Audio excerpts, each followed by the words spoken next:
Bonjour tout le monde! Alors, imaginez la tectonique. Mode chorégraphique douteuse, qui aurait tellement de succès qu'on la danserait partout, que des chanteurs s'en empareraient mondialement, faisant des tubes à l'appel, au point qu'on en ferait même des films. On dévierait de la réalité à une fiction cauchemardesque. Pourtant, si on remonte le temps et qu'on se projette à la fin des années 70, c'est exactement ce qui s'est passé avec le disco, et le film le plus malheureusement emblématique de cette époque est Can't Stop the Music, sorti en 1980.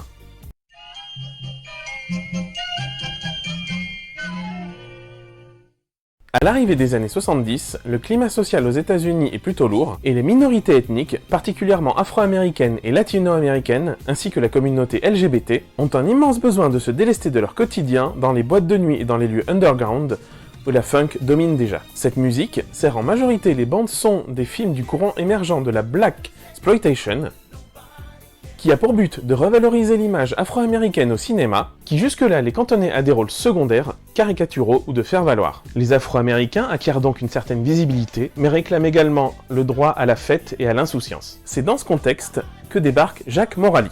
C'est qui celui-là? Il est vendeur chez un disquaire en région parisienne, et en parallèle, il compose notamment pour le Crazy Horse. Il a une idée. Il veut reprendre la célèbre chanson Brasil, qu'on entend notamment dans le film du même nom de Terry Gilliam, et en faire une chanson plus moderne qui pourrait être dansée en boîte.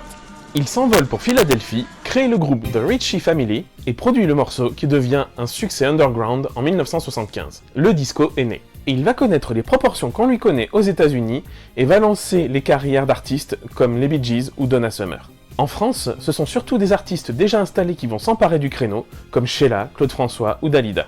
Mais revenons à notre Jacques Morali, qui planche en 1977 sur un nouveau concept disco, soufflé par un ami à lui, Felipe Rose.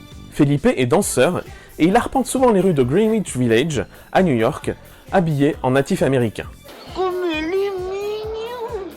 À partir de là, Morali a l'idée de réunir des archétypes de la virilité masculine américaine, des fantasmes de la communauté gay. 5 autres membres vont rejoindre ce groupe, respectivement habillés en loupard, en motard, en ouvrier, en soldat et en cow-boy. Le groupe sera baptisé Village People, d'après le lieu d'où l'idée est partie, Greenwich Village. That was so gay. Comme beaucoup de modes, la déclinaison au cinéma semble inévitable, et contre toute attente, ça donne des films très réussis, à commencer par La fièvre du samedi soir, avec John Travolta, sur une musique des Bee Gees en 1977, ou Dieu merci c'est vendredi en 78, qui marque les débuts et à peu près la seule tentative d'actrice de Donna Summer.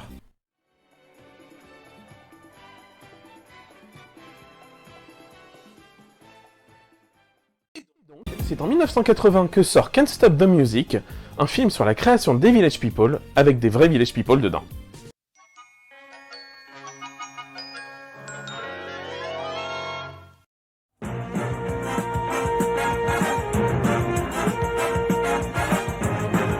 D'emblée, on est frappé par la qualité de jeu discutable des acteurs.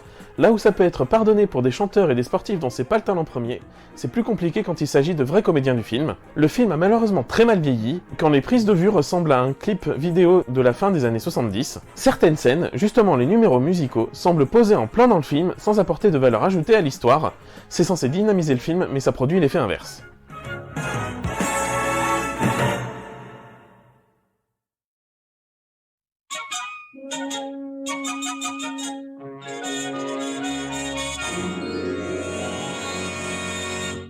L'aspect biographique du film est très intéressant. Si l'intrigue est copieusement romancée, la base demeure. Jack Morer, le compositeur, c'est Jacques Morali. Vendeur de disques, il compose dans l'espoir de percer jusqu'au moment où il est repéré dans une boîte de nuit. Avec quelques titres dans son escarcelle, il cherche à monter un groupe avec son associé, Henry Bellolo en vrai, qui devient Samantha dans le film, puis le groupe se forme au hasard des rencontres, comme c'est le cas avec Felipe Rose, le natif américain, et casting, comme c'est le cas pour Glenn, le biker. Si le succès du compositeur a été long à venir, celui des Village People a été quasi immédiat depuis sa création en 1977, et le film le montre plutôt bien dans les étapes de la création du groupe jusqu'à leur première scène. L'esthétique disco est bien présente. Dès la scène d'introduction du film, tous les jalons sont posés. En plus de la musique de la bande originale, on a des plans sur le disquaire qui met en devanture des stars qui cartonnaient à l'époque, comme ici Donna Summer et Cher. On a les Pat Def patins à roulettes qui sont les emblèmes du roller disco, l'allusion à San Francisco qui est un des berceaux du mouvement, les paillettes, les rues en fête H24, et j'en passe sans doute. Bref, tout est là pour nous mettre dans l'ambiance d'entrée. Can't Stop the Music est un réel éloge de la liberté, cet argument phare de l'idéologie disco, où on peut se schnouffer, faire l'amour, etc. sans conséquence. On a aussi l'omniprésence du fantasme gay, comme c'est le cas ici,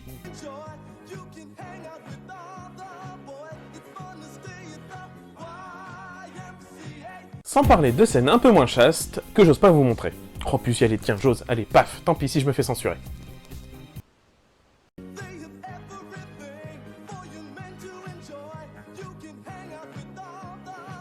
Je veux voir de la fesse! Notons aussi que ce film comporte de bons gags, comme ici où il est question d'une sombre histoire de téléphone.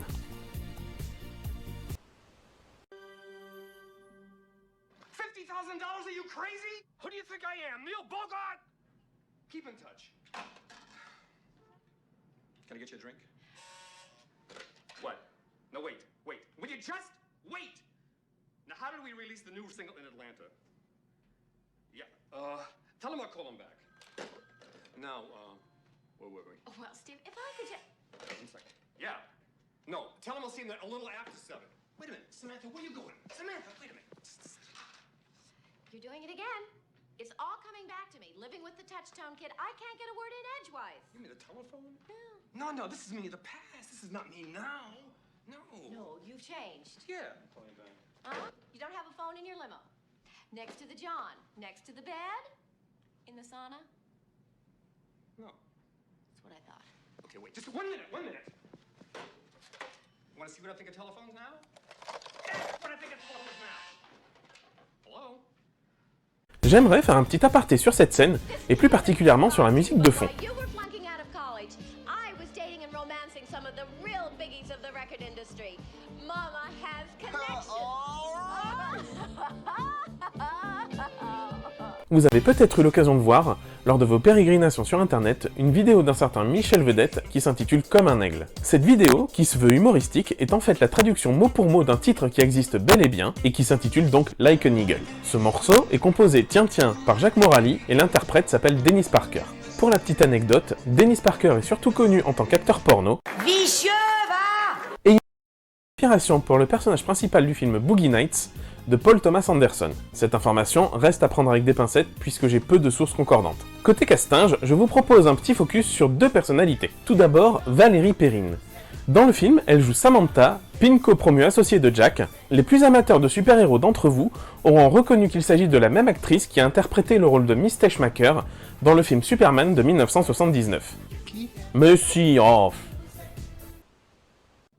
Mitch Teschmacher!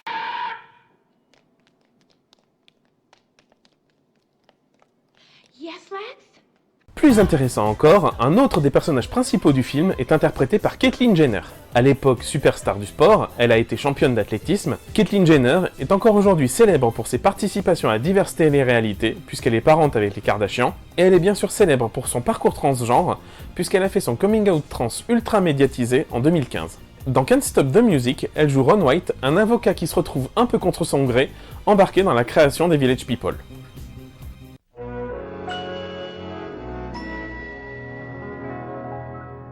Après sa sortie, le film réussit l'exploit d'être à l'origine de la création des Razzie Awards, cette célèbre contre-cérémonie américaine qui distingue entre autres les pires acteurs, les pires réalisateurs et les pires films de l'année écoulée. Évidemment, Can't Stop the Music est lauréat lors de cette toute première cérémonie des Razzie Awards en 1981 et gagne notamment celui du plus mauvais film et du plus mauvais scénario. Oh la honte! Au tournant des années 80, le contexte politique et social pousse à se désintéresser du disco. Le disco, au cinéma, va lui aussi connaître des variantes jusqu'à l'épuisement, comme l'hybridation avec le film d'horreur, dont le seul exemple du type est Prom Night, le bal de l'horreur en français, avec Jamie Lee Curtis et Leslie Nielsen. Au fil des années, le disco restera toujours présent mais de manière très sporadique, avec des emprunts au genre, notons Cher en 1998 avec Strong Enough, Kylie Minogue en 2003 avec Can't Get You Out of My Head, les Scissor Sisters en 2006 avec I Don't Feel Like Dancing, ou encore plus récemment Marie-Flore. Je vous laisse avec le moment culte, ou plutôt un tuto cuisine où on nous montre comment bien effeuiller un avocat. A bientôt!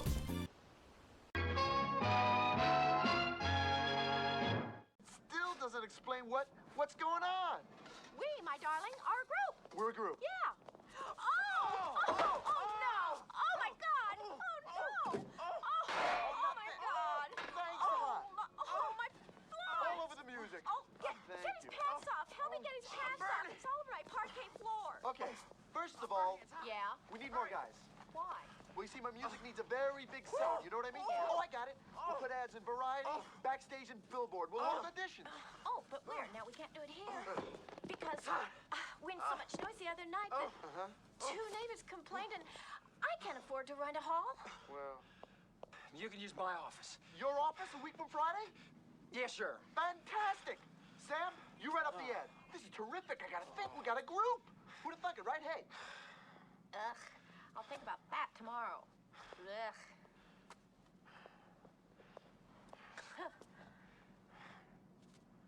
Do you wear a dickie? Smart Alex. You go write the ad.